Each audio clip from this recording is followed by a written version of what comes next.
Hola, muy buenas tardes. Federico Villegas les saluda y les da la bienvenida a esta transmisión del plenario del día de hoy, martes 10 de enero.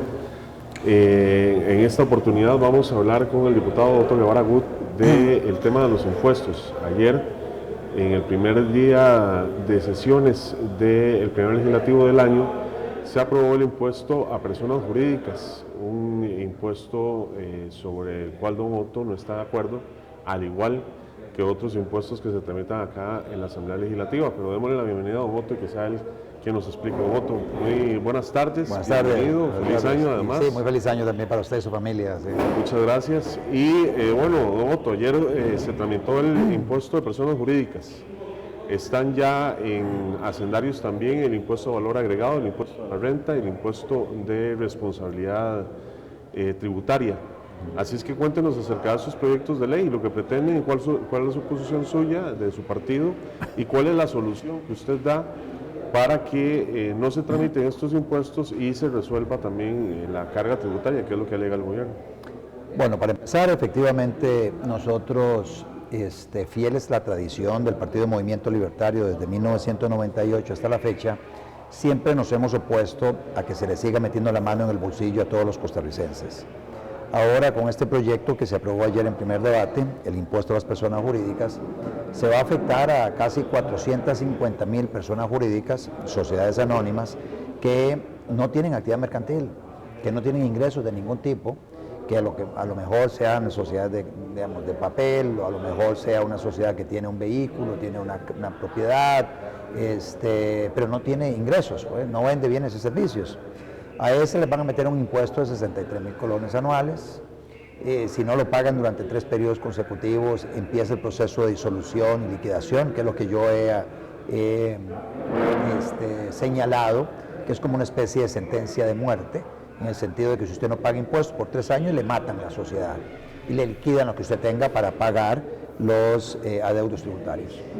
Por otro lado, se afecta a 77,000 micro y pequeñas empresas que tienen ingresos bajitos y ya que les cobran 106,000 colones de impuestos al año a estas sociedades, frente a otras sociedades como las grandes, los bancos o los concesionarios de vehículos, la Dos Pinos, la cervecería, de que estas lo que van a pagar son 212,000 colones, que es un menudo, frente a los 106,000 que va a tener que pagar estas micro y pequeñas empresas, lo que nos parece absolutamente desproporcionado, poco razonable, y que además va a afectar seriamente el desarrollo del parque empresarial pequeño de nuestro país. ¿Estarían presentando una consulta ustedes de constitucionalidad? Nosotros, sí, efectivamente ya estamos trabajando en la redacción de la consulta. Ayer revisé un tercer borrador sobre el tema.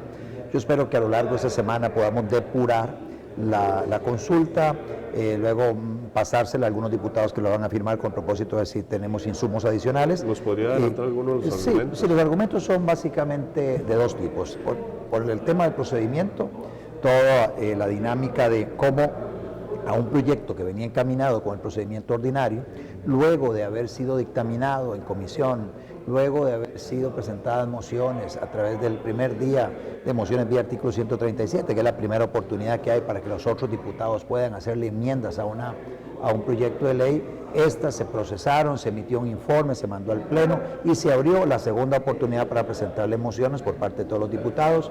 Se recibieron 220 mociones en esa segunda oportunidad, 230 mociones en esa segunda oportunidad, y estábamos ya procesando esas mociones, íbamos por la moción número 12, cuando una mayoría calificada en el Pleno tomó la decisión de aplicarle una vía rápida a esa parte final. Eso, consideramos nosotros, es violatorio de derechos constitucionales, el derecho de enmienda del diputado, el principio democrático, y estamos alegando eso ante la sala. O sea, que una mayoría calificada cambia el procedimiento a mitad de camino, además ya recorridas 3/4 partes del camino, para acortar los tiempos y atropellar los derechos parlamentarios de un diputado en particular, que soy yo, con el propósito de que no pudiera hablar en ninguna moción, pudiera hablar muy poquito.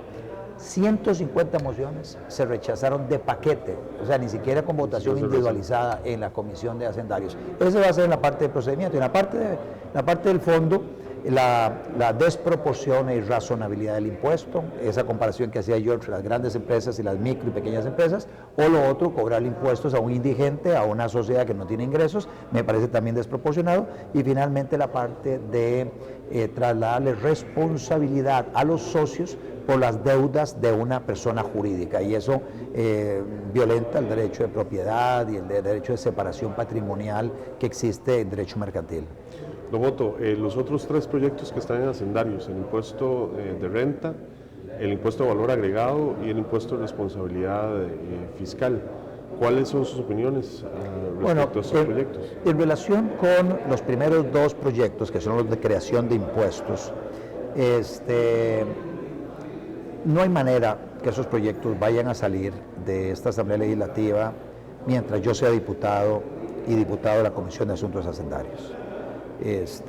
La única forma, no hay manera a través del procedimiento ordinario, la única manera en que eventualmente puedan esos proyectos dictaminarse y eventualmente votarse en el Pleno es si se le aplicara un 208 bis, que es esa forma extraordinaria, esa vía extraordinaria para poder tramitar un proyecto de ley. Para eso se requiere 38 votos.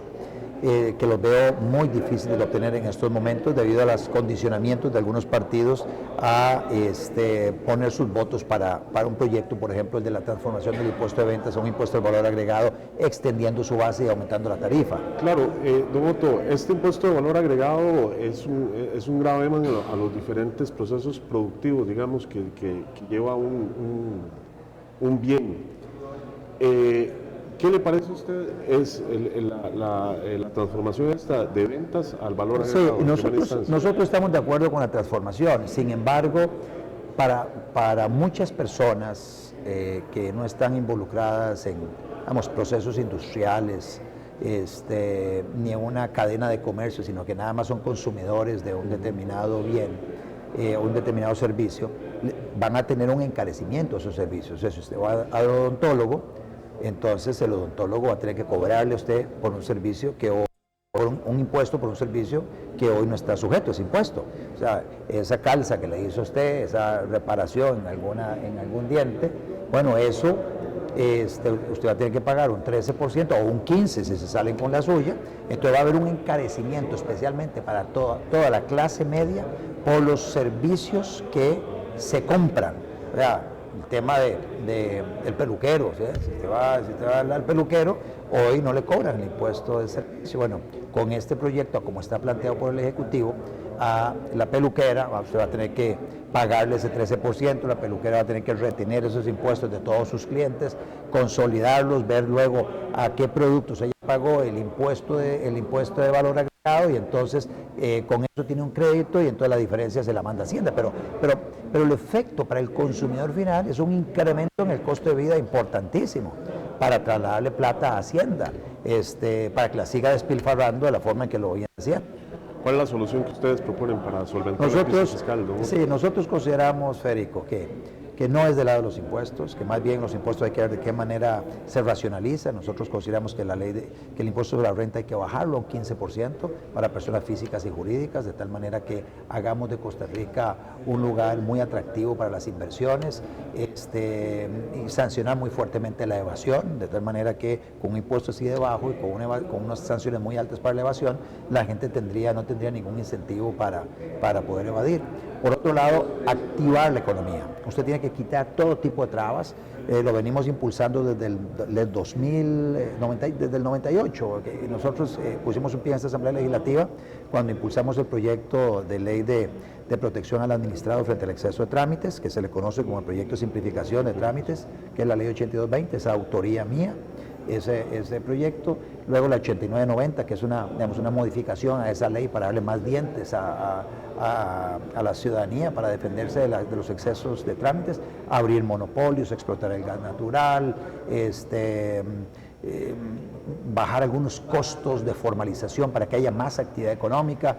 Con más actividad económica usted va a tener más ingresos tributarios. Por otro lado, consideramos que hay que rebajar siempre gasto, hay que revisar el presupuesto, quitar un montón de transferencias que hay para organismos privados, evitar la duplicidad de funciones que hay en la administración pública, vender activos. Hay activos que podemos vender, otros que podemos explotar, como es el gas natural. Consideramos que el gas natural debemos explotarlo, el petróleo que tenemos en la zona norte debemos explotarlo, ya hay bloques concesionados, entonces lo que hay que hacer es seguir adelante con esos procesos, exigiendo, eso sí, que la exploración y eventual explotación se haga con los estándares noruegos, de tal manera que se haga con protección del ambiente. Noruega es uno de los países más desarrollados del planeta y los que más cuidan el ambiente, y tiene una explotación importantísima de petróleo y gas natural, con lo cual se dan una gran cantidad de bienes públicos, carreteras, sistema de salud extraordinario, sistema de educación extraordinario, etcétera, con los recursos que Dios les dio en el subsuelo. Entonces, bueno, la idea es que explotemos los recursos naturales nuestros con responsabilidad y que lo hagamos con asesoría de los noruegos. Vender activos, como vender la cartera de seguros comerciales del Instituto Nacional de Seguros, vender algunos de los bancos del Estado, hay demasiados bancos. Hemos propuesto consolidar Bancrédito con el Banco de Costa Rica y luego el Banco de Costa Rica ya consolidado con VIXA y Bancrédito, sacarlo a la venta, quedarnos solo con el Banco Nacional. Vender propiedades que realmente no se requieren y que están ociosas, que pueden generarle, digamos, dineros adicionales al fisco. En fin, del lado de los ingresos hay cosas que podemos hacer con concesiones de recursos naturales y con venta de activos y con mejoramiento del entorno para producir, que haya más actividad económica, y por otro lado reducir gasto. Con eso usted tiene para poder balancear las finanzas a mediano plazo. Bien, muchísimas gracias. No, mucho gusto, Rico, para servirle. Hablábamos así con el diputado Otto Guevara Gut del Movimiento Libertario. Quédese con nosotros, ya casi inicia la sesión del día de hoy.